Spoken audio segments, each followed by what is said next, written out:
As parents, we are called to lead our children's lives. We are called to set the foundations in all areas, including education. This is true for all parents, not just homeschoolers. In today's video, I'm sharing what every parent needs to know about learning and what it means to lead your child's education. If you've been feeling the tug to do more and be more involved, and you know that you need more clarity, then this video is for you.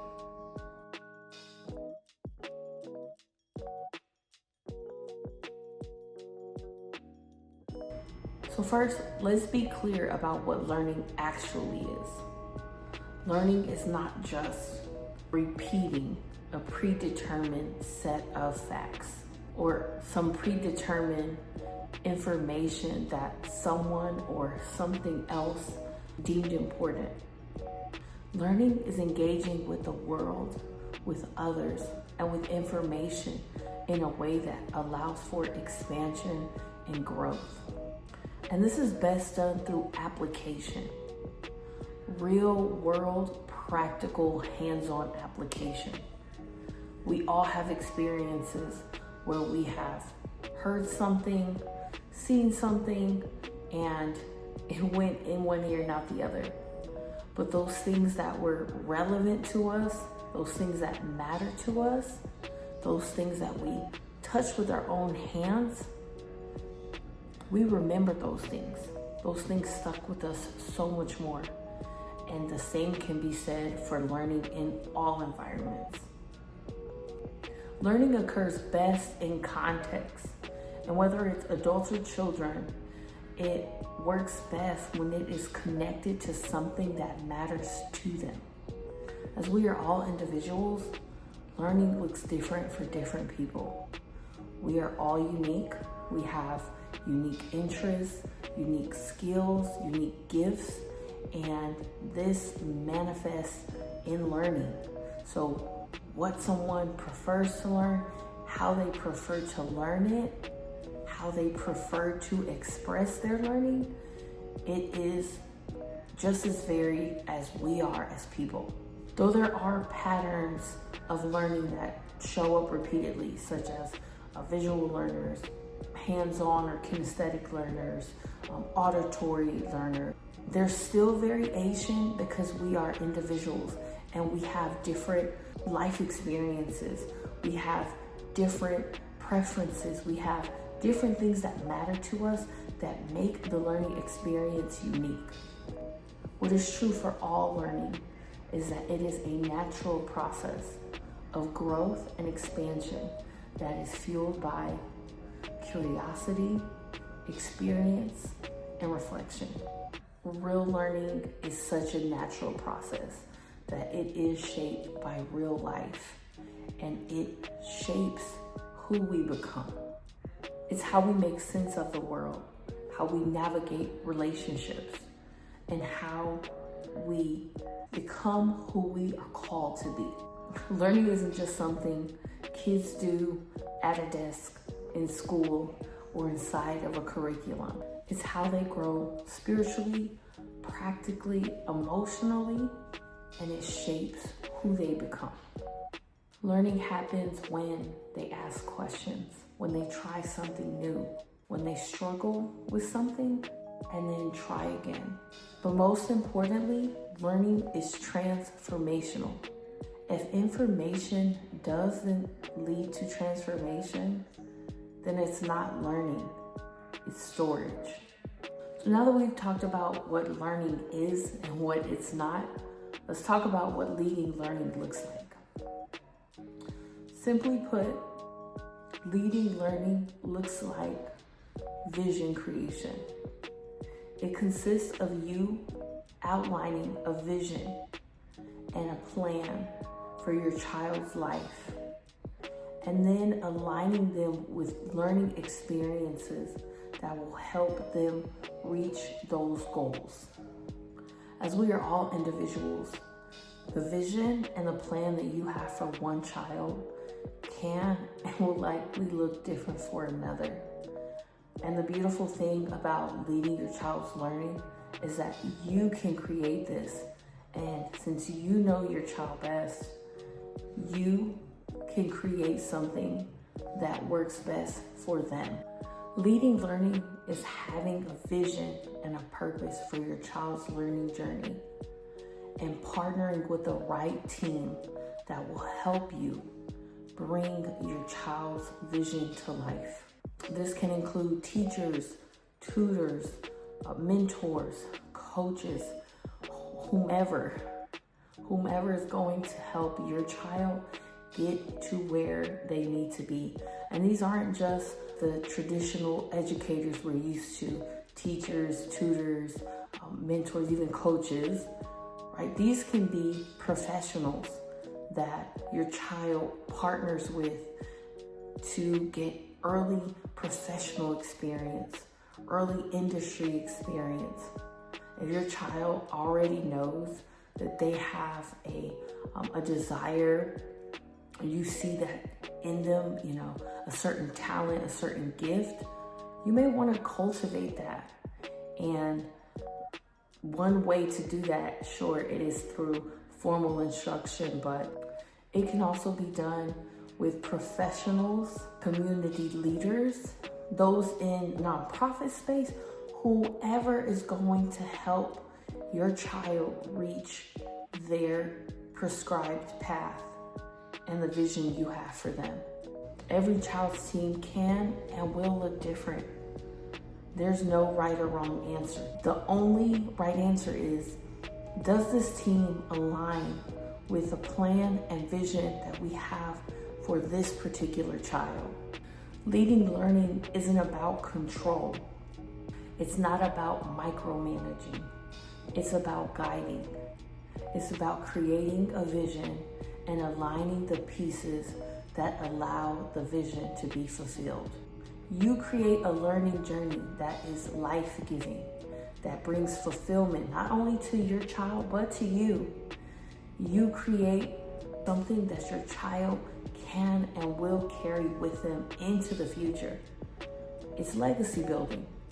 When you lead learning, you decide what matters to your family, what aligns with your child's path, what aligns to your family's call and mission.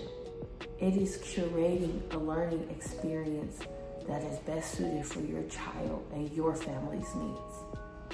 In learning, you invite wisdom and intuition to guide you, because ultimately, you know what's best for your child. Leading learning looks like creating rhythms, spaces, and expectations that aligns with your child and your family. And most importantly, it looks like learning alongside your child and modeling growth from a place of curiosity, adaptability, and leading from a place of humility. Because we all know that there's always more to learn. None of us have all of the answers, and there's always room for improvement. So now that we've talked about what learning is and what it looks like to lead it, I know what some of you are thinking, but I'm not qualified to do it. And I want to be the first to tell you that that is so wrong. Here's the truth. When it comes to leading learning, there is no such thing as being qualified. Yes, teachers have to get credentials, tutors have to get experience, but the thing is, your child was given to you, and that alone qualifies you to lead their learning. Now, as I mentioned before, leading learning isn't the same thing as teaching everything. Leading learning is outlining a vision and creating the roadmap, and then filling in the right players along the way. So you might be the one who teaches math and science, or you might not. If you know that that is either not your strong suit or it's just not your desire, guess what? That is something that can be outsourced. but we'll talk more about that later. The truth is, you have been qualified because they have been given to you. You have the vision, you have the insight, you have the perspective. That is what qualifies you. Does this mean you have to do everything by yourself? Absolutely not. It does mean that you have the awareness and the perspective to put in place the right people, the right experiences, the right team that will help your child get to your outlined vision, your outlined plan, the path that you have created for them. That is what qualifies you. God gave your child to you, and that alone qualifies you to lead their learning. That doesn't mean you're doing everything by yourself, but it does mean you are guiding them along the way. God never expected you to know everything when He gave them to you. God knew you wouldn't know everything when you had them. Life is a journey. He knew that you wouldn't have all the answers, that you would have to figure things out along the way. And that's why He gives us grace. That's why He's patient with us, because He knows that we are learning, we are growing, we are evolving. That is His hope and desire for us. So just as we are learning and growing and evolving, we are to grow and learn and evolve with our children and their learning journey. So whatever you perceive that you lack, whatever you feel that you are lacking, it can be developed. It can be learned. Everything is a skill. Some skills come easier to some than others. Some people are gifted in certain areas. That is absolutely true. But guess what? Even if you lack in a certain area, you can grow and develop in that area. So if you know that content knowledge is not your strong suit, guess what? You can learn what it is that you want to teach them. Or you can go to a subject matter expert who already has the knowledge. But you have this very valuable insight that no one else has, which is your child's personality, their preferences, their needs, their strong suits. So you can find the right teacher, not just a teacher, but the right teacher for them. If you know your child loves math and Minecraft, guess what? There are teachers on online platforms that live for math and Minecraft. For some, it's the ability to outsource. For others, it's content knowledge. And for some of you, it's confidence. Whatever you are lacking, it can be grown. It can be developed. Just as you are taking your children on a path of learning and growing and expanding, you are on your own journey. So don't think that you have to know everything or have all the skills right away. Even as a classically trained teacher, one of the main things that was passed to me and many of my professional peers is that it is a journey. Learning and teaching is a journey. You will grow, you will evolve, you will perfect your rhythm, your craft. You will grow. So if I had the permission to grow as a teacher of 150 plus kids, you have permission to grow in the area of teaching year 1 or year 3 or year 5. The main thing to know is that qualifications can be developed over time. What's most important is that our children see our relationship with learning and growth. If we have a positive relationship with learning and growth, they are far more likely to have a positive one too. If we haven't touched a book since high school or college and we despise learning something new, our kids are far more likely to echo that and feel that same way. So the best thing we can do is show our children what it looks like to love learning, to embrace growth, to embrace the growing process. That is the most powerful qualifier. And as I said before, they were given to you. That is the only qualification you need. The rest can be figured out along the way. Okay, so that was one of the most common lies I hear about parents leading their children's education. I'm not qualified, so I can't do it. But there are other common lies that I hear when it comes to leading children's education. And a few of those are, my child will be behind. My child will be socially awkward or unprepared. My child will be unprepared for life. And the truth is, when you lead your child's learning, you decide the outcomes of your child's learning journey. So the myth that my child will be behind if I lead their learning. Behind who? Behind what? Behind a set of grade level guidelines and standards? Because here's the truth. Every child is unique, and I guarantee you, the vast majority of children are behind in some areas according to their grade level learning path, but they are vastly ahead in other areas.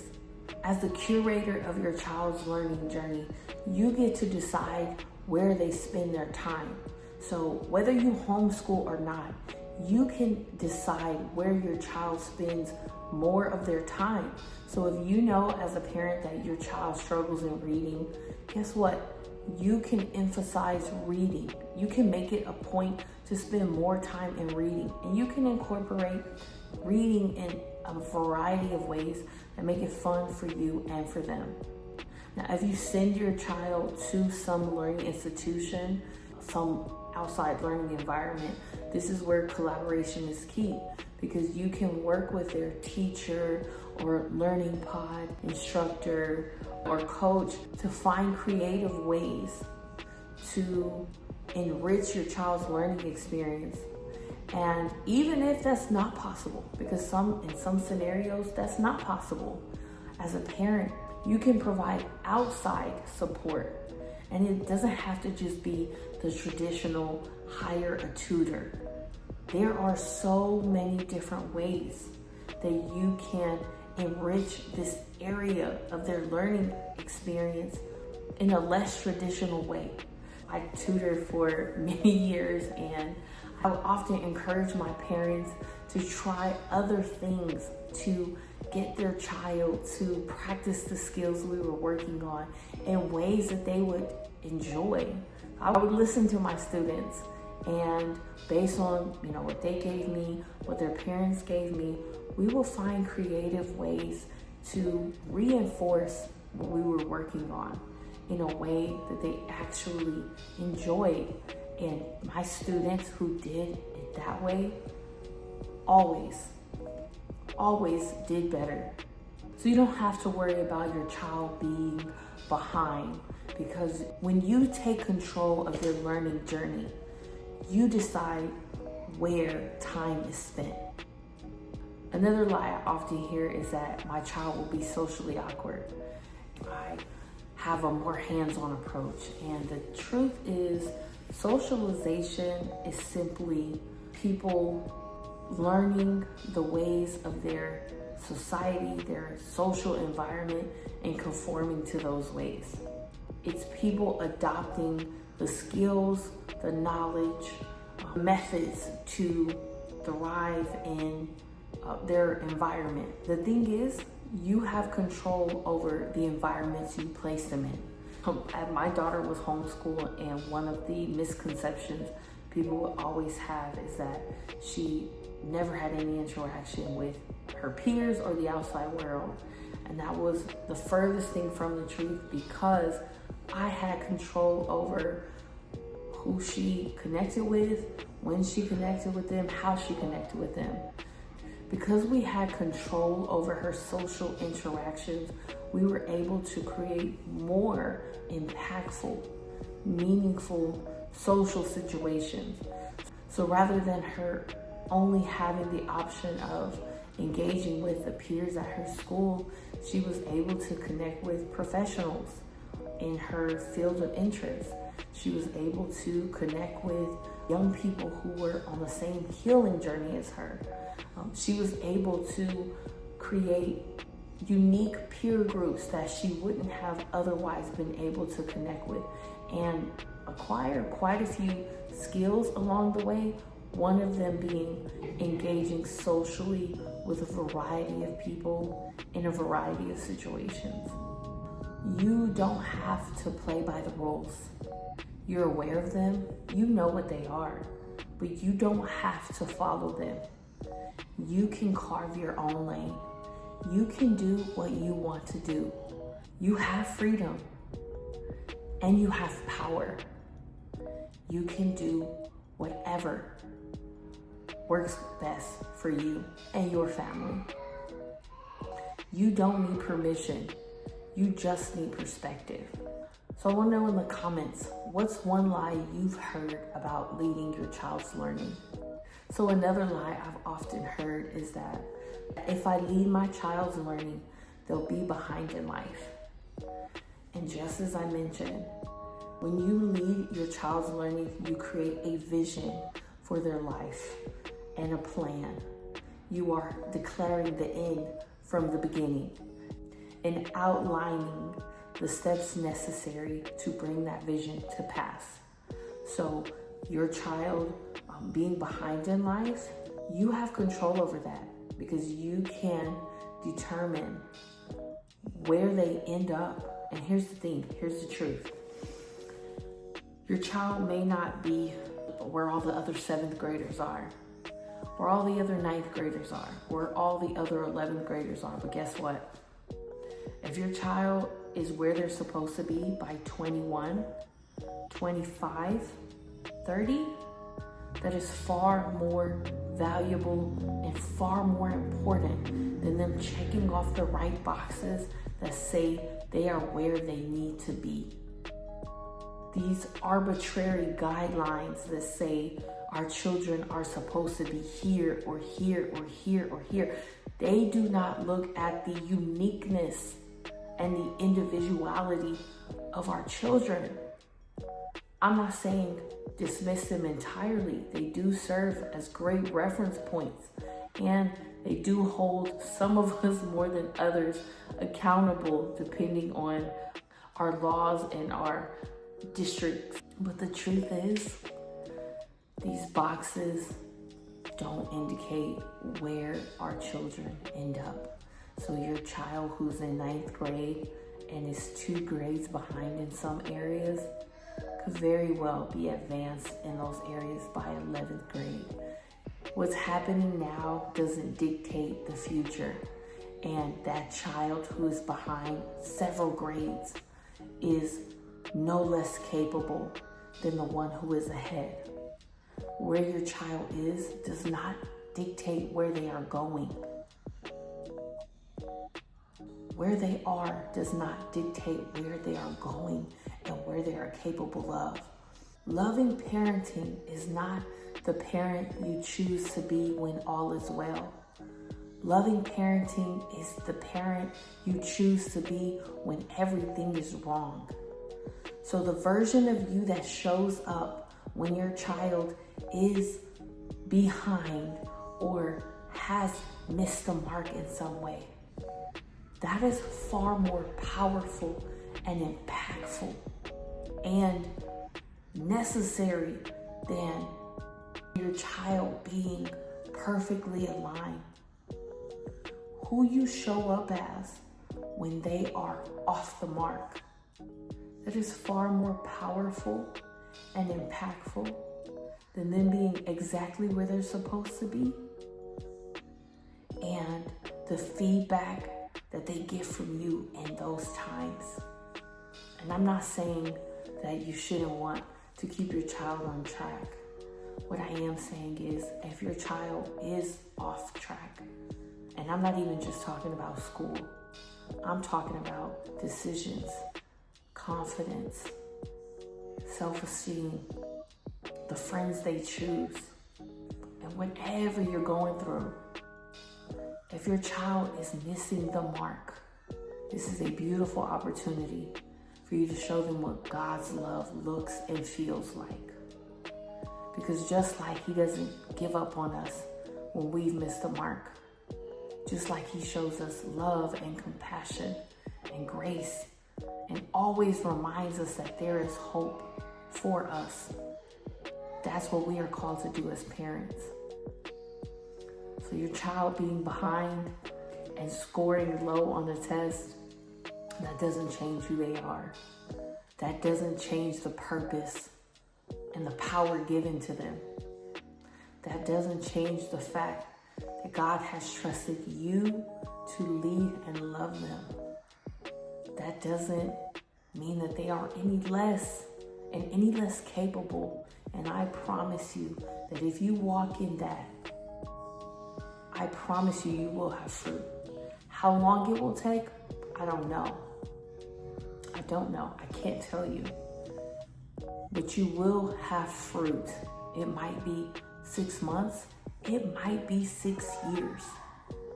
And I'm not saying dismiss bad behavior. Accountability is righteous.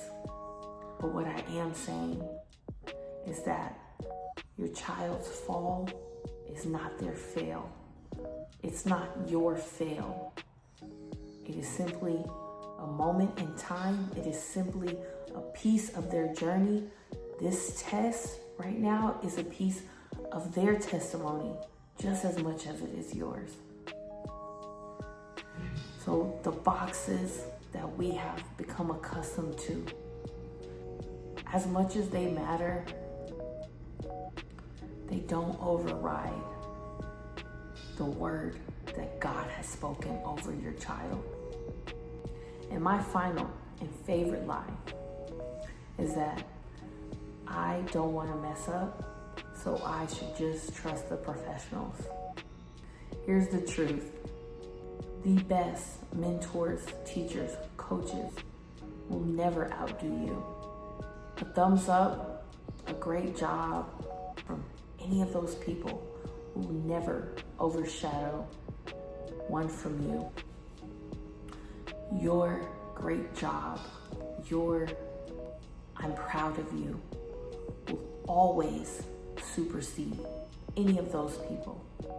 And I'm not saying great teachers, coaches, and mentors don't encourage and inspire. But let's be clear, they are not you. They will never be you. You have a gift and a call to your individual child. You have a special connection that makes your words far more powerful than anyone else's. The word tells us that the power of life and death is in the tongue, and those who love it eat its fruit. When we think of our children, we can think of it in this way. Somebody can say something positive or negative to your child, and it can impact them. But the words that come from your mouth are far more impactful than anyone else's ever could be, and that is by design. Since we have been given charge over our children, we have also been given power over them, power to lead and guide them. So you believing that someone else is better suited to teach them and that someone else should lead their learning, that completely undermines the design of the Creator. He has created your child for a certain purpose. And just as we see in the Word that everyone had some purpose, some call on their lives, and they have the right experiences, the right team, the right cultivation to bring it to pass, you are a part of your child's experiences, a part of their team. And it's your job to create the roadmap that will get them to where they're going. So even if you don't know exactly what God has for them, what you do know is that you want the best for them. You want them to be successful and to thrive. You want them to love themselves and know that they are loved. You want them to be able to give and receive. Start there. Start with the absolutes, with the things that you know, and trust the process that things will come, things will unfold in time. But there is no one better suited to lead and guide your child. And if we're being honest, we've all had experiences where someone else dropped the ball. Because the truth is, outsourcing your child's learning experience and the path and purpose for their life doesn't have any guarantees either. Trusting someone else to create a vision for your child's life and lead them along the way doesn't have guaranteed results either. So it's up to you whether you want to trust what has been put inside of you. And some things require cultivation, just like seeds in a garden, just as we are all gardens with seeds of purpose and potential. You and your child are gardens waiting to be cultivated, waiting for the input necessary for growth and beauty to flourish. Now that we've talked about what's true about learning, what's not true, what it looks like, and what it takes to lead it, let's talk about 3 things you can do today to lead your child's learning journey. So the first thing I want you to do is write a 1-sentence purpose for your child's education and clarify what you really want for them. It's okay if you have to sit with it, but I really want you to sit with it and be clear about what you really want from their education. And I don't want you to just repeat what school says, what your family says, what your fear says. Sit with it if you need to, but factor out all the noise. Factor out all of the static.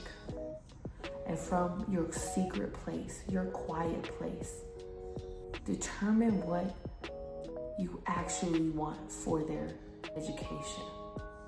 1 sentence, that's it. Second, I want you to audit your current schedule for alignment. See where you're spending your time and what actually aligns with what you've said. Ask yourself, is how we are currently spending our time, does that match up with our goals, with the vision for the future? And third, I want you to designate 1 hour to co-learn with them, to have a shared learning experience, to learn something new together, not just something they want, but something that is meaningful and fun for you. It can be a documentary, an experience, that thing you've been putting off for the last few months. Whatever it is, find something that you all can enjoy learning as a family. Because the truth is, as parents, we don't support learning, we lead it. I hope you found this video helpful. If you did, be sure to like it. Share it with someone you know who might benefit from this type of content, and drop a comment. And if you're not subscribed, consider subscribing, because over the next 8 weeks, I'll be sharing tools, strategies, and resources that I've created as a learning designer and longtime educator to help you create meaningful learning experiences for your child and lead learning in a way that you both love. Let me know what was the greatest takeaway for you in the comment section. I read every single one. Until next time, I'll see you in the next one.